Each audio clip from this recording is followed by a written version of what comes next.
Hola, bienvenidos a esta serie de videos sobre procesamiento del lenguaje natural o minería de texto. En primer lugar, en este video vamos a explorar cómo hacer para que una computadora entienda los mensajes que les pasamos en nuestro lenguaje propio de los humanos, lenguaje natural. ¿Cómo podríamos lograr esto? Que una computadora pueda leer o entender lo que está codificado como palabras. ¿Cómo podríamos hacer para que, según el mensaje que reciba, el comentario, identifique si se trata de un sentimiento positivo o de un sentimiento negativo de parte de quien escribe?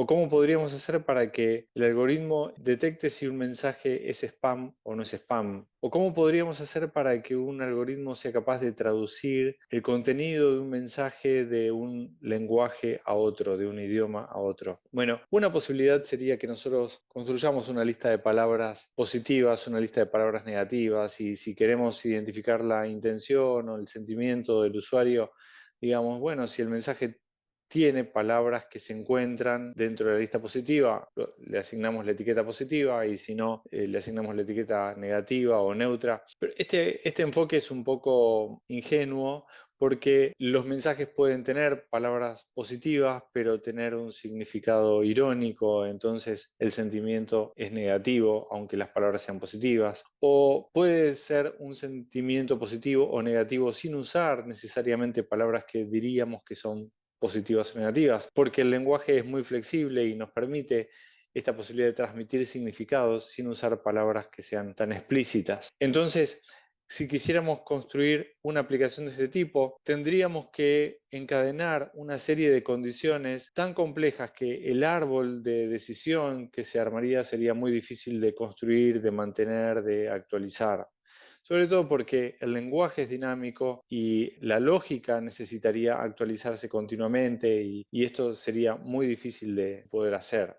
Otra forma sería tratar de codificar la sintaxis del lenguaje, ya que nosotros usamos un código para entendernos entre nosotros con una sintaxis definida, reglas gramaticales, reglas morfológicas. Podríamos intentar hacer volcar esa codificación al lenguaje de la computadora y armar una lógica que trate de reproducir esa sintaxis. Esto implicaría de vuelta reglas muy complejas y muy difíciles de mantener. Una tercera opción sería tratar de identificar patrones. Entonces, no buscamos ya palabras cerradas, definidas, explícitas, sino fórmulas dentro de las expresiones que nos permitan a nosotros entender si se trata de un mensaje positivo o negativo usando, por ejemplo, expresiones regulares. Este tipo de lógicas son los que se aplicaron históricamente, por ejemplo, a la interacción entre los humanos y las máquinas con lenguaje natural. El resultado era que los chatbots, por ejemplo, tenían expresiones muy estereotipadas y las expresiones eran poco naturales. Entonces, esto hizo que resultara poco satisfactorio este tipo de lógicas y se buscara una nueva solución. Y la solución viene a través del machine learning, el aprendizaje automático, donde la computadora ya no va a recibir de parte del programador la lógica o el árbol de decisión que tiene que tomar para entender el mensaje, sino que el algoritmo va a aprender a partir de los datos, va a construir la lógica a partir de esos datos, a encontrar patrones, regularidades durante el entrenamiento, y luego, en la etapa de predicción, va a usar esos patrones aprendidos para identificar las etiquetas que corresponden a datos que nunca vio antes, usando los patrones aprendidos. Ahora, esto nos pone frente a otro problema, que es que el algoritmo no entiende de palabras, solo entiende de números. Esto hace que necesitemos preprocesar la información textual para que el algoritmo pueda recibirlo. Una posibilidad sería decir, bueno, puedo separar las palabras en caracteres, y como cada carácter ya tiene una codificación estándar, por ejemplo la codificación ASCII, podría al algoritmo pasarle el código de cada carácter. Pero esto también hace que ya no estemos hablando de que le estamos tratando de enseñar al algoritmo el significado de las palabras, sino ya estamos pasándole caracteres. ¿Es útil este enfoque? Podría ser útil si tratamos de que el algoritmo aprenda a encontrar cómo se construyen las palabras a partir de los caracteres. Pero en general lo que tratamos de hacer es pasarles las palabras como unidades de sentido al algoritmo, y esto nos presenta otro problema, que es que la misma palabra con el mismo significado puede conjugarse de diferentes maneras, puede construirse de diferentes formas, depende de quién es el sujeto de la acción, en qué tiempo está conjugada la palabra. Entonces, en lugar de codificar palabras, otra posibilidad que tendríamos sería de codificar subpalabras, reducir aún más el recorte de la información, quitando sufijos, quitando prefijos, quedarnos con la raíz, le llamamos con el lema de la palabra, y pasar eso como unidad de sentido al algoritmo. Cada uno de estos recortes los llamamos tokens. Así que el proceso de recortar el mensaje en divisiones que podrían ser subpalabras, por ejemplo, lo llamamos la tokenización.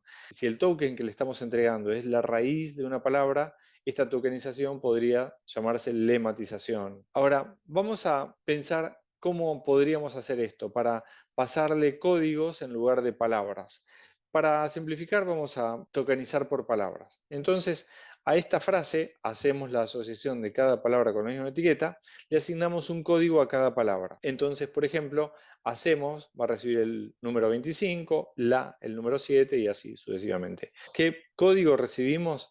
Es arbitrario, no importa, podemos ponerle cualquier número que queramos. Pero la condición es que la misma palabra siempre tiene que llevar el mismo código. Entonces, la, por ejemplo, el artículo la que está repetido aquí, siempre tiene que llevar el número 7 para que el algoritmo sepa que se trata siempre de la misma palabra. Ahora, ¿cuál es el problema que tenemos acá? Y es que le estamos pasando un código con una cantidad para representar una palabra. Entonces, el algoritmo podría pensar que la palabra misma que recibió con el número 16, entonces vale el doble que la palabra de que recibió con el número 8, porque la cantidad es el doble. O que la palabra asociación que recibió con el número 64 vale 4 veces más que misma. Y eso no tiene ningún sentido. Entonces tenemos que buscar otra forma y una posibilidad es armar una bolsa de palabras. Nosotros podríamos decir, bueno, voy a armar un diccionario. En este diccionario voy a incluir todas las palabras que podrían llegar a estar incorporadas dentro de los mensajes. Y cada palabra va a formar una columna, un feature. Va a ser una característica de esta bolsa de palabras. Entonces, para cada frase voy a poner un 1 en la columna que corresponde, donde esté, que contenga una palabra de mi frase, y un 0 en todas las columnas que no tengan esta palabra dentro de la frase. Normalmente los diccionarios que usamos, los vocabularios que usamos, son de 10.000, 20.000, hasta 50.000 palabras son vocabularios comunes. Y esto nos hace terminar con una matriz muy dispersa, llena de ceros y con poca información de unos. Este es uno de los problemas que nos vamos a enfrentar, pero en principio la ventaja es que logramos convertir frases, que vamos a empezar a llamar documentos ahora, documentos con texto, lo convertimos en vectores con unos y ceros. Y esto nos permite ahora operar matemáticamente entre ellos. Podríamos, ya que tenemos vectores, podríamos ubicarlos en un espacio vectorial y ver cuál es la distancia que hay entre un vector y otro. Entonces, para el caso de tres vectores, por ejemplo, con tres palabras, digamos que tenemos las palabras rojo, azul y naranja. Los tres vectores, al tener un 1 en cada palabra correspondiente y un 0 en las otras palabras, van a quedar ortogonales y equidistantes entre sí. Y esto nos presenta, bueno, una ventaja porque ya tenemos las palabras convertidas en vectores, pero también dos problemas fundamentales. El primero es que rojo y naranja no tendrían que estar a la misma distancia que azul. Nosotros podemos asociar más, pensar que están más cercanos rojo y naranja que azul. Y el segundo problema que tenemos es el que mencionaba antes, que aún con un vocabulario pequeño de 1.000 palabras o de 1.000 tokens, solo con tener 20 palabras nos pondría en la situación de tener una matriz con 20.000 valores, principalmente rellena de ceros, una matriz dispersa que es demasiado grande, que guarda poca información y que nos crea un problema computacional con la memoria y el procesamiento. Para resolver esto, existen diferentes mecanismos. Podríamos hacer feature engineering y reducir la dimensionalidad de esa bolsa de palabras, pero otro mecanismo que se desarrolló es el de embedding. Y en los embeddings, el algoritmo lo que hace es reducir la dimensionalidad del vector de entrada, haciéndolo pasar por diferentes capas cada vez con menor dimensión, con menor cantidad de neuronas, y esto nos permite ir compactando la información y ordenándola hasta que en la capa de salida, que podría ser un vector de 300, es una dimensión común, finalmente llegar a tener un vector denso y más reducido. De esta forma, no solamente conseguimos reducir la dimensionalidad, sino también acercar las palabras que sean afines, que pertenezcan al mismo campo semántico. La desventaja de este método es que se necesita una gran cantidad de datos como para que la red pueda aprender adecuadamente la distancia que corresponde a cada palabra o a cada unidad de sentido. Superó esta barrera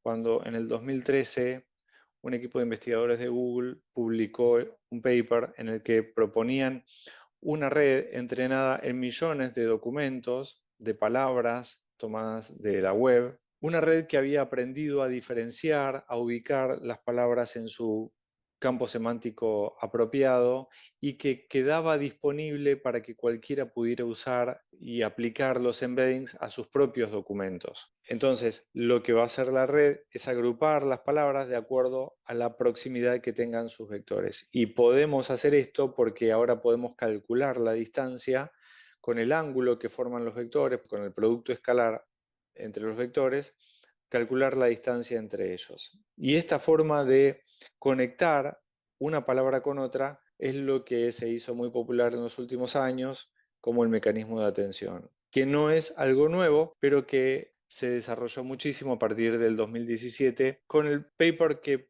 proponía una red particular llamada los Transformers, donde ya no solamente se va a buscar acercar las palabras de acuerdo a su significado, sino que también se va a tener en cuenta la posición de la palabra dentro de la oración o de la frase. Algo que en la bolsa de palabras habíamos perdido, porque metíamos todas las palabras dentro de la bolsa y perdíamos la información del orden de palabras, pero acá lo recuperamos a través de un encoding de posición. Cada palabra no solamente va a llevar la información de su significado, sino también la información de la posición que ocupa en la frase. Esto no es nuevo, esto ya venía siendo aplicado a través de las redes recurrentes anteriores al 2017, pero tenían el problema de que las redes recurrentes perdían la memoria de las palabras que quedaban más lejanas. Sin embargo, a través de la red de Transformers, lo que se logró es usar un mecanismo de paralelización que permite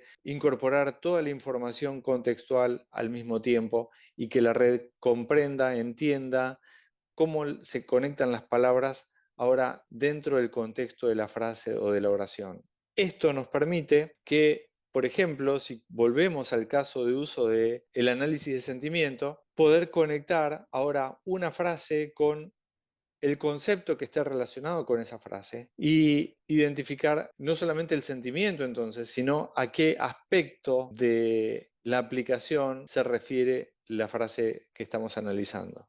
Esto fue un recorrido por los intentos de resolver esta pregunta: ¿cómo podemos hacer para que una máquina comprenda nuestro lenguaje? En el próximo video vamos a ver una implementación y vamos a usar el código para que la computadora pueda comprender el significado de los tweets que se le van a mostrar, use un algoritmo de clasificación, como la regresión logística, para identificar qué sentimiento puede relacionar con los tweets. Así que bueno, espero que hayan disfrutado de este video y los espero en el próximo video.